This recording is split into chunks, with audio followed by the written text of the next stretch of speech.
வணக்கம். இன்னைக்கு நாம எல்லாரோட வாழ்க்கையிலயும் ரொம்ப நெருக்கமா டிராவல் பண்ற ஒரு விஷயத்தை பத்தி பேச போறோம். அதுதாங்க பணம். பணத்தை நாம எப்படி பார்க்கறோம், அதை எப்படி ஹேண்டில் பண்றோம் அப்படிங்கிறது நம்ம ஒவ்வொருத்தருக்கும் ஒவ்வொரு மாதிரி இருக்கும் இல்லையா? நீங்க எப்பாவது யோசிச்சிருக்கீங்களா? ஏன் சில பேர் பணத்தை ரொம்ப உஷாரா சேர்த்து வைக்கிறாங்க, ஆனா வேறு சிலர் ரொம்ப கேஷுவலா செலவு பண்றாங்கன்னு? இதை புரிஞ்சுக்க த சைக்காலஜி ஆஃப் மணி புத்தகத்துல வர்ற ஒரு அருமையான கான்செப்டான யாரும் பைத்தியம் இல்லை அப்படிங்கிற விஷயத்தை தான் இந்த அலசல்ல நாம டீகோட் பண்ண போறோம். ஆமாங்க, பணத்தை பொறுத்த வரைக்கும் யாரும் பைத்தியம் கிடையாது. அவங்க வாழ்ந்த வாழ்க்கை தான் அவங்களோட பண மனநிலையை உருவாக்குது. இப்போ ஒரு சின்ன உதாரணத்துல இருந்து ஆரம்பிக்கலாம். ஒரு 100 ரூபாய் நோட்டு இருக்குன்னு வைங்க. ஒருத்தருக்கு அந்த 100 ரூபாய் அப்படிங்கிறது ஒரு நாளோட சர்வைவல். ஆனா இன்னொருத்தருக்கு அது ஜஸ்ட் ஒரு ஈவினிங் ஸ்நாக்ஸ். அப்போ யார் பண்றது சரி, யார் பண்றது தப்பு? நம்ம காலேஜ் கேண்டீன்ல கூட இதை நாம அடிக்கடி பார்த்திருப்போம். நண்பர்கள் எல்லாரும் சேர்ந்து போகும்போது ஒருத்தர் கூலா மச்சான் பிட்சா ஆர்டர் பண்ணலாம் அப்படின்பாரு. ஆனா இன்னொருத்தர் உடனே டேய் வேணடா ஒரு டீயும் சமோசாவும் போதும் அப்படின்னு சொல்லுவார். உடனே நாம என்ன நினைப்போம்? இவன் ரொம்ப கஞ்சண்டா அப்படின்னும், இல்ல இவன் பணத்தோட அருமை தெரியாம உதாரித்தனமா செலவழிக்கிறான் அப்படின்னு ஜட்ஜ் பண்ணுவோம். ஆனா உண்மை அதுவல்ல. நம்ம அன்றாட வாழ்க்கையில நடக்கிற இந்த பண போராட்டங்களை பத்தி இப்ப கொஞ்சம் டீப்பா பார்க்கலாம். நண்பர்களுக்குள்ள, குடும்பத்துக்குள்ள, ஏன் நம்ம பார்ட்னர் கூட கூட பண விஷயத்துல ஏன் இந்த உரசல அடிக்கடி சந்திக்கிறோம்?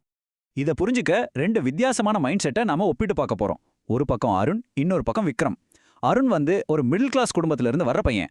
அவனுக்கு சின்ன வயசுல இருந்தே வீட்ல அனாவசியமா செலவு பண்ணக்கூடாது, நாளைக்குன்னு கொஞ்சம் சேர்த்து வைக்கணும் அப்படிங்கிற வார்த்தைகளை கேட்டு வளர்ந்தவன்.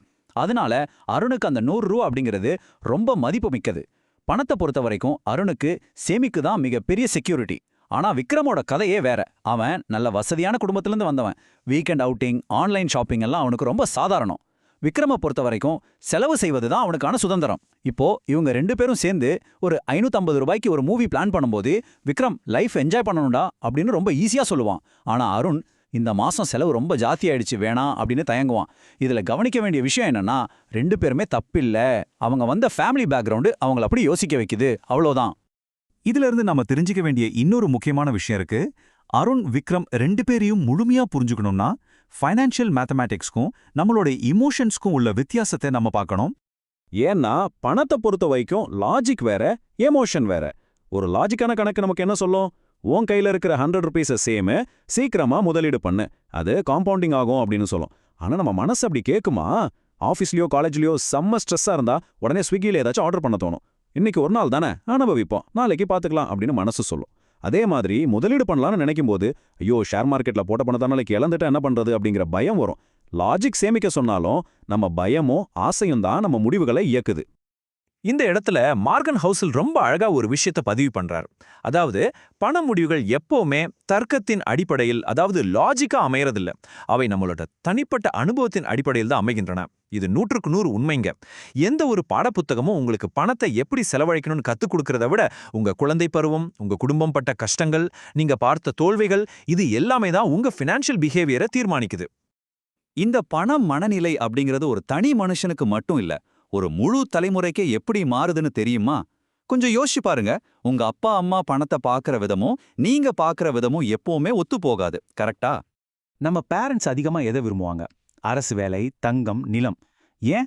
ஏன்னா அவங்க வளர்ந்த காலத்துல வேலைக்கு கேரண்டி கிடையாது, மார்க்கெட் கிராஷ் எல்லாம் பார்த்துருப்பாங்க. அதனால அவங்களுக்கு பாதுகாப்பு தான் ரொம்ப ரொம்ப முக்கியம்.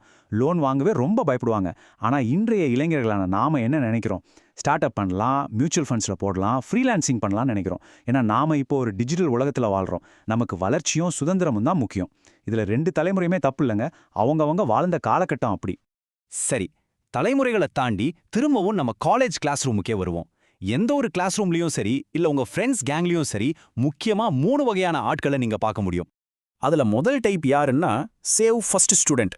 இவங்க கைக்கு பாக்கெட் மணி வந்த உடனே ஒரு பாதி எடுத்து பத்திரமா வச்சிடுவாங்க. காரணம் என்னன்னா இவங்க வீட்டில் பண கஷ்டத்தை பார்த்துருப்பாங்க. நாளைக்கு பணம் இல்லாமல் போயிடுமோ அப்படிங்கிற ஒரு ஆழமான பயம் தான் இவங்கள சேமிக்க வைக்குது. 2வது ஆளு ஸ்பெண்ட் ஃபர்ஸ்ட் ஸ்டூடெண்ட். இவங்க பணம் வந்த உடனே புதுசாக துணி எடுக்கிறது, நல்லா சாப்பிட்றதுன்னு ஜாலியாக செலவு பண்ணுவாங்க. இவங்களோட நம்பிக்கை என்னன்னா வாழ்க்கை ரொம்ப சின்னது மச்சான், இன்னைக்கு நம்ம கிரியேட் பண்ணுற மெமரிஸ் தான் முக்கியம். 3வது டைப் இன்வெஸ்ட் ஃபர்ஸ்ட் ஸ்டூடெண்ட். இவங்க ரொம்ப ஸ்மார்ட்டாக சின்ன தொகையாக இருந்தாலும் மியூச்சுவல் ஃபண்ட்லையோ அல்லது புதுசாக ஒரு ஸ்கில் கற்றுக்கவோ இன்வெஸ்ட் பண்ணுவாங்க. ஏன்னா பணம் சீக்கிரமாக வளரணும்னு அவங்க உறுதியாக நம்புறாங்க. இப்போ ஒரு கேள்வி வரலாம், இவங்க 3 பேர்ல யாரு பண்றது கரெக்ட்? உண்மையை சொல்லணும்னா யாருமே தப்பு இல்ல. ஆனா பிரச்சனை எங்க ஆரம்பிக்குதுன்னா, இந்த மனநிலைகள் அதோட எக்ஸ்ட்ரீம் லெவலுக்கு போகும்போது தான். தீவிரமா சேமிச்சுக்கிட்டே இருந்தீங்கன்னா உங்களால வாழ்க்கையை அனுபவிக்கவே முடியாது, சந்தோஷம் செத்து போயிடும். தீவிரமா செலவு பண்ணிக்கிட்டே இருந்தா கடைசியில கழுத்த இருக்கிற கடன்ல போய் நிப்பீங்க. அதே மாதிரி எந்த ஒரு நாலேஜும் இல்லாம தீவிரமா முதலீடு செஞ்சா பெரிய நஷ்டத்தை தான் சந்திக்க நேரிடும். எதுலயுமே ஒரு பேலன்ஸ் தான் ரொம்ப முக்கியம். சோ இங்க பாயிண்ட் என்னன்னா, நம்மளோட இந்த பணப்பார்வையை உருவாக்குறது எது? அத ஒரு அருமையான கண்ணாடி உதாரணத்தோட நாம இப்ப புரிஞ்சுக்கலாம். பண மனநிலை, அதாவது மணி மைண்ட் செட் அப்படிங்கிறது எந்த ஒரு ஃபைனான்ஷியல் ஃபார்முலாவும் கிடையாது. அது ஒரு கண்ணாடி. நீங்க சின்ன வயசுல பட்ட ஏழ்மை, பிசினஸ் சக்சஸ், கஷ்டங்கள், இது எல்லாமே சேர்ந்து உருவாக்குன ஒரு ஸ்பெஷலான கண்ணாடி. இந்த கண்ணாடி வழியா தான் நீங்க ஒட்டுமொத்த ஃபைனான்ஷியல் உலகத்தையும் பார்க்கறீங்க. ஒவ்வொருத்தரும் ஒவ்வொரு கண்ணாடி போட்டிருக்காங்கன்னு சொன்னேன் இல்லையா, அது எப்படி நம்ம பார்வையை மாத்துதுன்னு பாருங்க. ஏழ்மையான பேக்ரவுண்ட்லேருந்து வந்தவங்க பணம் தான் பாதுகாப்புங்கிற கண்ணாடியை போட்டிருப்பாங்க. ஒரு பிசினஸ் ஃபேமிலியில வளர்ந்தவர் ரிஸ்க் எடுக்கிறது ரொம்ப சாதாரணம் அப்படிங்கிற கண்ணாடி வழியா பாப்பார். அதே ஒரு மாத சம்பளத்தை நம்பியிருக்கும் குடும்பத்தை சேர்ந்தவர் நிலையான வருமானம் தான் எப்பவுமே சேஃப் அப்படின்னு நினைப்பாரு. இதுவே கடந்த காலத்துல ஒரு பெரிய கடன் வலையில மாட்டி கஷ்டப்பட்ட ஒருத்தர் லோன் எடுக்கிறதே ரொம்ப பெரிய ஆபத்து அப்படிங்கிற கண்ணாடியோட தான் எந்த ஒரு பண முடிவையும் அணுகுவார். ஒரே ஒரு 100 ரூபாய் நோட்டை இந்த 5 கண்ணாடிகளும் 5 விதமா காட்டும். இவ்ளோ நேரம் பணத்துக்கு பின்னாடி இருக்கிற சைக்காலஜியை நம்ம பார்த்தோம். இது தெரிஞ்சுக்கிட்டதால நம்ம அன்றாட வாழ்க்கையில என்ன மாற்றம் வரணும்? ஜட்ஜ்மெண்ட்டை விட மற்றவர்களை புரிந்து கொள்வது, அதாவது எம்பதி தான் ரொம்ப முக்கியம். இனிமேல் உங்களோட ஒரு நண்பர் பணத்தை சரியா செலவழிக்கலனாவோ அல்லது ரொம்ப கஞ்சத்தனமா இருந்தாவோ உடனே அவரை விமர்சிக்காதீங்க. இவன் ஒரு கஞ்சன் அப்படின்னோ பொறுப்பில்லாதவன் அப்படின்னோ முத்திர குத்தாதீங்க. அதுக்கு பதிலா ஒரு நிமிஷம் நில்லுங்க. இவரோட கதை என்ன, இவரை இப்படி யோசிக்க வைக்கிற இவரோட பேக்ரவுண்ட் என்ன அப்படின்னு கொஞ்சம் யோசிச்சு பாருங்க. பணத்தை பொறுத்த வரைக்கும் யாரும் பைத்தியம் கிடையாது அப்படிங்கிற அந்த புரிதல் இருக்கு பாத்தீங்களா, அது நமக்கு மற்றவர்கள் மேலான ஒரு மிகப்பெரிய எம்பத்தியை உருவாக்கும். ஃபைனலா இதுல இருந்து நம்ம முழுமையா எடுத்துக்க வேண்டிய 6 முக்கியமான பாடங்களை சட்டுன்னு பாத்திரலாம்.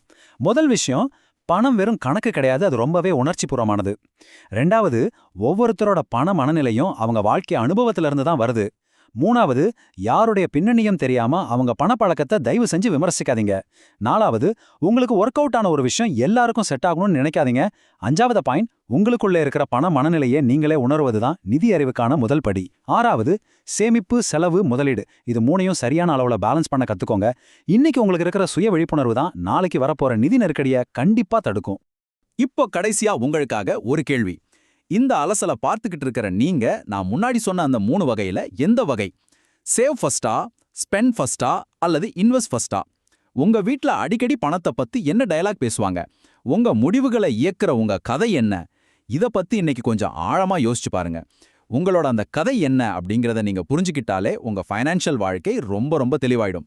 மீண்டும் இதே மாதிரி ஒரு சுவாரஸ்யமான டாபிக்ல சந்திக்கலாம்.